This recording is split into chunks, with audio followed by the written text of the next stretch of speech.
എല്ലാവർക്കും നമസ്കാരം. മീനു ടോക്കീസിൻ്റെ പുതിയൊരു വീഡിയോയിലേക്ക് സ്വാഗതം.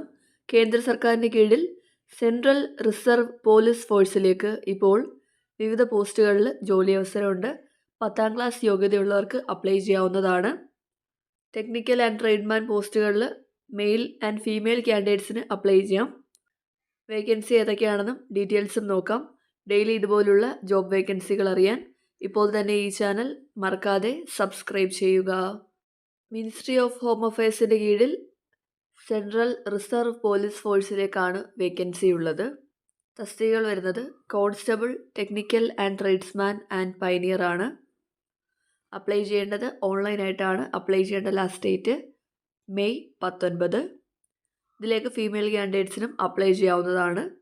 സെലക്ഷൻ്റെ ഭാഗമായിട്ട് physical efficiency test, physical standards test, computer based test, trade test, document verification, പിന്നെ മെഡിക്കൽ എക്സാമിനേഷനും ഉണ്ടായിരിക്കും.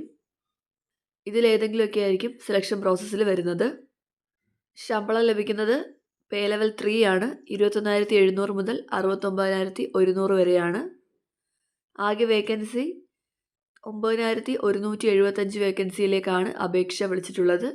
കേരളത്തിലും വേക്കൻസി ഉണ്ട്. മെയിൽ പോസ്റ്റുകളുടെ വേക്കൻസി കേരളത്തിൽ വരുന്നത് brass band 6 vacancy, barber 8 vacancy, bugler 57 vacancy, cobbler 6 vacancy, cook 43 vacancy, carpenter 5 vacancy, driver 94 vacancy, mali 4 vacancy, motor mechanic vehicle 21 vacancy, pipe band 1 vacancy, painter 5 vacancy, tailor 10 vacancy, water carrier 17 vacancy, washerman 11 vacancy. Total 304 വേക്കൻസിയാണ് male കാൻഡിഡേറ്റ്സിന് കേരളത്തിലുള്ളത്. Female candidates ആണെങ്കിൽ കേരളത്തിൽ brass band 1 vacancy, water carrier 1 vacancy, total 2 വേക്കൻസിയാണുള്ളത്. ഇതാണ് vacancy list വരുന്നത്. ഇത് കൂടാതെ pioneer വിങ്ങിലേക്ക് mason, electrician തസ്തികയിലും vacancy ഉണ്ട്. 20 വേക്കൻസിയാണുള്ളത്. പ്രായപരിധി നോക്കാം. കോൺസ്റ്റബിൾ, ഡ്രൈവർ 21 തൊട്ട് 27 വയസ്സ് വരെയാണ്. ബാക്കിയുള്ള എല്ലാ തസ്തികയ്ക്കും 18 മുതൽ 23 വരെയാണ് പ്രായപരിധി വരുന്നത്. ഇതുകൂടാതെ പ്രായത്തിൽ ഇളവുണ്ട്. SC STക്ക് 5 വയസ്സിൻ്റെയും OBCക്ക് 3 വയസ്സിൻ്റെയും എക്സ് സർവീസ്മെന് 3 വയസ്സിൻ്റെയും പ്രായത്തിൽ ഇളവുണ്ട്. ഇളവ് ക്ലെയിം ചെയ്യുന്നവർ കൃത്യമായിട്ടുള്ള സർട്ടിഫിക്കറ്റ്സ് അപ്ലോഡ് ചെയ്യേണ്ടതാണ്. സർട്ടിഫിക്കറ്റിൻ്റെ ഫോർമാറ്റ് കൊടുത്തിട്ടുണ്ട്. അതനുസരിച്ചുള്ള സർട്ടിഫിക്കറ്റ്സ് ആണ് നിങ്ങൾ അപ്ലോഡ് ചെയ്യേണ്ടത്. ഇനി ഓരോ തസ്തികയ്ക്കും വേണ്ട ക്വാളിഫിക്കേഷൻ എന്തൊക്കെയാണെന്ന് നോക്കാം. ഡ്രൈവർ ആണെങ്കിൽ ക്വാളിഫിക്കേഷൻ വേണ്ടത് 10ാം ക്ലാസ് പാസ്സായിരിക്കണം. ടെക്നിക്കൽ ക്വാളിഫിക്കേഷൻ വേണ്ടത് ഹെവി ട്രാൻസ്പോർട്ട് വെഹിക്കിൾ ഡ്രൈവിംഗ് ലൈസൻസും ഡ്രൈവിംഗ് ടെസ്റ്റ് അവിടെ നടത്തുമ്പോൾ അത് പാസ്സാവുകയും കൂടി വേണം. ഇതാണ് ക്വാളിഫിക്കേഷൻ വരുന്നത്. 10ാം ക്ലാസ്സും ഹെവി ലൈസൻസുമാണ് വേണ്ടത്. Next mechanic motor vehicle qualification വേണ്ടത് 10ാം ക്ലാസ് +2 ആണ്. +2 കൂടാതെ ITA ഉണ്ടായിരിക്കണം. 2 ഇയറിൻ്റെ ITA certificate in mechanical motor vehicle trade ആണ് വേണ്ടത്. അല്ലെങ്കിൽ +2 കൂടാതെ national or state apprenticeship certificate in mechanic motor vehicle of 3 year duration ആണ് വേണ്ടത്. പ്ലസ് 1 ഇയർ പ്രാക്ടിക്കൽ എക്സ്പീരിയൻസും ഉണ്ടായിരിക്കണം. ബാക്കിയുള്ള എല്ലാ ട്രേഡ്സ്മാൻ പോസ്റ്റുകളിലും ക്വാളിഫിക്കേഷൻ വേണ്ടത് 10ാം ക്ലാസ് ആണ്. അതുപോലെ തന്നെ റെസ്പെക്റ്റീവ് ട്രേഡുകളിൽ പ്രൊഫഷ്യൻ്റ് ആയിരിക്കണം. ഇനി pioneer wing, mason or electrician ആണെങ്കിൽ ക്വാളിഫിക്കേഷൻ വേണ്ടത് 10ാം ക്ലാസ് ആണ്. ടെക്നിക്കൽ ക്വാളിഫിക്കേഷൻ വേണ്ടത് 1 ഇയർ എക്സ്പീരിയൻസ് ഉണ്ടായിരിക്കണം. ITA സർട്ടിഫിക്കറ്റ് ഉള്ളവർക്ക് മുൻഗണന ഉണ്ടായിരിക്കും. അപ്പോൾ ഇതാണ് ക്വാളിഫിക്കേഷൻ വരുന്നത്. ഈ ക്വാളിഫിക്കേഷൻ ഉള്ളവർക്ക് അപ്ലൈ ചെയ്യാം. അപ്ലൈ ചെയ്യാനായിട്ട് ആപ്ലിക്കേഷൻ ഫീസ് ഉണ്ട്. 100 രൂപയാണ് ആപ്ലിക്കേഷൻ ഫീസ് വരുന്നത്. SC ST ഫീമെയിൽ കാറ്റഗറിക്ക് ആപ്ലിക്കേഷൻ ഫീസ് ഇല്ല. എക്സ് സർവീസ്മെനും ആപ്ലിക്കേഷൻ ഫീസ് ഇല്ല. ഇനി ടെസ്റ്റ് സെൻറ്റർ എവിടെയാണ് വരുന്നതെന്ന് നോക്കാം. കേരളത്തിൽ ടെസ്റ്റ് സെൻറ്റർ വരുന്നത് ഗ്രൂപ്പ് സെൻറ്റർ CRPF പള്ളിപ്പുറം തിരുവനന്തപുരമാണ് കേരളത്തിൽ ടെസ്റ്റ് സെൻറ്റർ വരുന്നത്.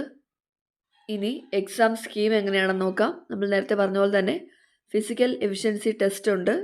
ടെക്നിക്കൽ ആൻഡ് ട്രേഡ്മാൻ പോസ്റ്റുകളിൽ റേസ് ആണ് വരുന്നത്. മെയിലിനും ഉണ്ട്, ഫീമെയിലിനും ഉണ്ട്.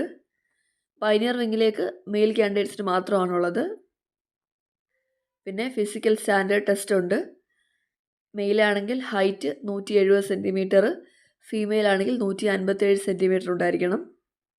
ചെസ്റ്റ് മെയിൽ കാൻഡിഡേറ്റ്സ് എക്സ്പാൻഷൻ 5ഉം അൺഎക്സ്പെൻഡഡ് 80 സെൻറ്റിമീറ്ററുമാണ് വേണ്ടത്.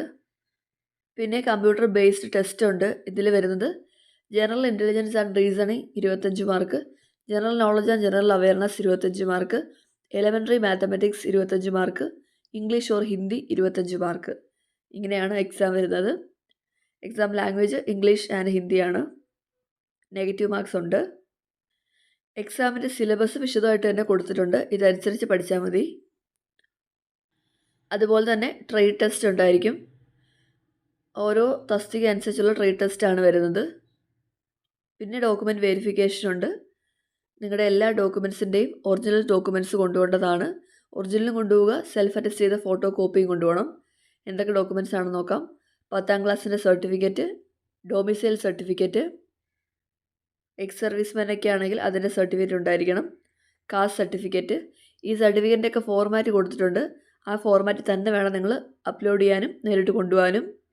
ഡ്രൈവർ പോസ്റ്റുകളിലാണെങ്കിൽ ഡ്രൈവിംഗ് ലൈസൻസ് ഉണ്ടായിരിക്കണം. അതുപോലെ തന്നെ മോട്ടോർ മെക്കാനിക് വെഹിക്കിളൊക്കെ ആണെങ്കിൽ ITI സർട്ടിഫിക്കറ്റും അപ്ലോഡ് ചെയ്യേണ്ടതാണ്, കൊണ്ടുപോകേണ്ടതാണ്. പിന്നെ ഷോർട്ട് ലിസ്റ്റ് ആവുന്ന കാൻഡിഡേറ്റ്സിന് ഡീറ്റെയിൽഡ് ആയിട്ടുള്ള മെഡിക്കൽ എക്സാമിനേഷൻ ഉണ്ടായിരിക്കും. നിങ്ങൾ എക്സാമിന് പോകുമ്പോഴത്തേക്കും 2 പാസ്പോർട്ട് സൈസ് കളർ ഫോട്ടോ കൊണ്ടുപോകേണ്ടതാണ്. അതുപോലെ നിങ്ങളുടെ ഏതെങ്കിലും ഒരു ID കാർഡിൻ്റെ ഒറിജിനലും കൊണ്ടുപോവുക. സ്റ്റേറ്റ് വൈസ് വേക്കൻസീസ് കൊടുത്തിട്ടുണ്ട്. കേരളത്തിലാകെ 306 വേക്കൻസിയാണുള്ളത്. ഇനി അപ്ലൈ ചെയ്യേണ്ടത് എങ്ങനെയാണെന്ന് നോക്കാം. അപ്ലൈ ചെയ്യുന്ന കാൻഡിഡേറ്റ്സിന് വാലിഡായിട്ട് ഇമെയിൽ ID, മൊബൈൽ നമ്പരും ഉണ്ടായിരിക്കണം. അപ്ലൈ ചെയ്യാനായിട്ട് നിങ്ങൾ ആദ്യമേ രജിസ്റ്റർ ചെയ്യുക, എന്നിട്ട് ലോഗിൻ ചെയ്യുക. അവിടെ ആപ്ലിക്കേഷൻ ഫോം കിട്ടും. അതിൽ ഡീറ്റെയിൽസ് എല്ലാം എൻ്റർ ചെയ്ത് കൊടുക്കണം. അതുപോലെ തന്നെ നിങ്ങളുടെ ഫോട്ടോഗ്രാഫൊക്കെ അപ്ലോഡ് ചെയ്യണം, സിഗ്നേച്ചർ അപ്ലോഡ് ചെയ്യണം. ഇവിടെ നിങ്ങൾ അപ്ലോഡ് ചെയ്യേണ്ട ഓരോ സർട്ടിഫിക്കറ്റ്സിൻ്റെ ഫോർമാറ്റ് കൊടുത്തിട്ടുണ്ട്. ഇതനുസരിച്ചാണ് നിങ്ങൾ ഓരോ സർട്ടിഫിക്കറ്റും അപ്ലോഡ് ചെയ്യേണ്ടത്. SC, ST, OBC എല്ലാ കാറ്റഗറിയുടെയും കൊടുത്തിട്ടുണ്ട്. ഇതനുസരിച്ചാണ് അപ്ലോഡ് ചെയ്യേണ്ടത്. നിങ്ങൾ അപ്ലൈ ചെയ്യേണ്ട സൈറ്റ് ഇതാണ്, rct.crpf.gov.in. അപ്പോൾ ഇതുപോലൊരു പേജിലേക്കായിരിക്കും വരുന്നത്. ഇവിടെ നിങ്ങൾക്ക് അപ്ലൈ ചെയ്യാവുന്നതാണ്. അപ്പോൾ ഇത്രയും കാര്യങ്ങളേ ഉള്ളൂ. കേന്ദ്ര സർക്കാരിന് കീഴിൽ സെൻട്രൽ റിസർവ് പോലീസിൽ ജോലി ആഗ്രഹിക്കുന്ന ഈ പറഞ്ഞ യോഗ്യതയ്ക്കുള്ളവർക്ക് അപ്ലൈ ചെയ്യാവുന്നതാണ്. താല്പര്യമുള്ളവർ ഓൺലൈനായിട്ട് അപ്ലൈ ചെയ്യുക. ഡെയിലി ഇതുപോലുള്ള ജോബ് വേക്കൻസികൾ അറിയാനായി ഇപ്പോൾ തന്നെ ഈ ചാനൽ സബ്സ്ക്രൈബ് ചെയ്യുക. മറ്റൊരു വീഡിയോയുമായി കാണുന്നവരെ നന്ദി.